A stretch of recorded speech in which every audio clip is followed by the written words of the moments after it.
মুসমুসে এরকম মজাদার চাপড়ি বানানোর জন্য ভিডিওটা পুরোটা দেখতে থাকুন। এই চাপড়িটা যে কতটা টেস্ট হয়েছে বাসায় না বানালে তা বিশ্বাস করবেন না।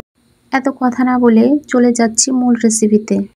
এই চাপড়িটা বানানোর জন্য আমি এখানে 1 কাপ মুগ ডাল নিয়েছি, 1 কাপেরও একটু বেশি আতপ চাল নিয়েছি।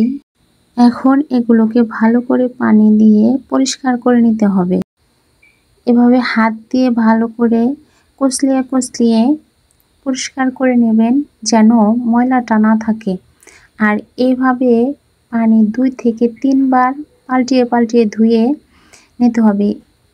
আমি এখানে 3 বার পানি পাল্টিয়ে এভাবে পরিষ্কার করে কচলিয়ে ধুয়ে নিয়েছি।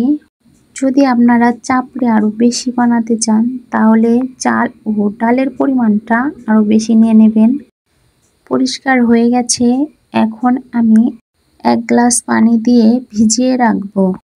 আর এটা আমি ঢাকা দিয়ে 1 থেকে 2 ঘন্টার মতো রেখে দিয়েছিলাম।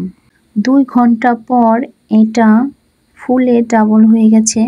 এখন আর তেমন ধুতে হবে না। আমি এখানে 2টো কাঁচামরিচ দিয়ে ব্লেন্ডার করে নেব। এই 2 ঘন্টা ভিজিয়ে রাখার কারণে ব্লেন্ডার করতে কষ্ট হবে না, এটা দ্রুত মিহি হয়ে যাবে। আমি এখানে 1 কাপ পানি ব্যবহার করেছি।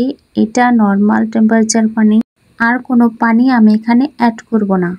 আর গোলাটা ঠিক এরকম হবে।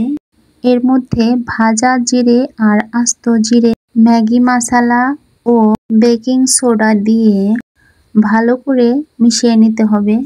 আমি এখানে আর কোনো রকম মশলা অ্যাড করব না। আপনারা ঝাল বেশি খেতে চাইলে কাঁচামরিচ আর একটু বেশি দিয়ে নেবেন। এখন চুলায় একটি তাওয়া বসিয়ে একটু গরম করে নিতে হবে। এরপর অল্প একটু তেল দিয়ে শুকনো শুকনো করে তাওয়াটাকে মুছে নিতে হবে। এরপর চামচের সাহায্যে গোলাটা দিয়ে এরকম ছড়িয়ে দিতে হবে। অবশ্যই এটা চেপে চেপে ছড়ানো যাবে না, হালকাভাবে ছড়িয়ে নিতে হবে। আর এই সময় অবশ্যই জালটা লো হিটে রাখতে হবে। চাপড়িটা হয়ে আসলে একটা ছেনির সাহায্যে চারিদিক থেকে ছাড়িয়ে নিতে হবে। আর চারিদিক থেকে ছাড়িয়ে নিলে এটা সুন্দরভাবে উঠে আসবে। দেখতেই পাচ্ছেন কতটা লোভনীয় হয়েছে।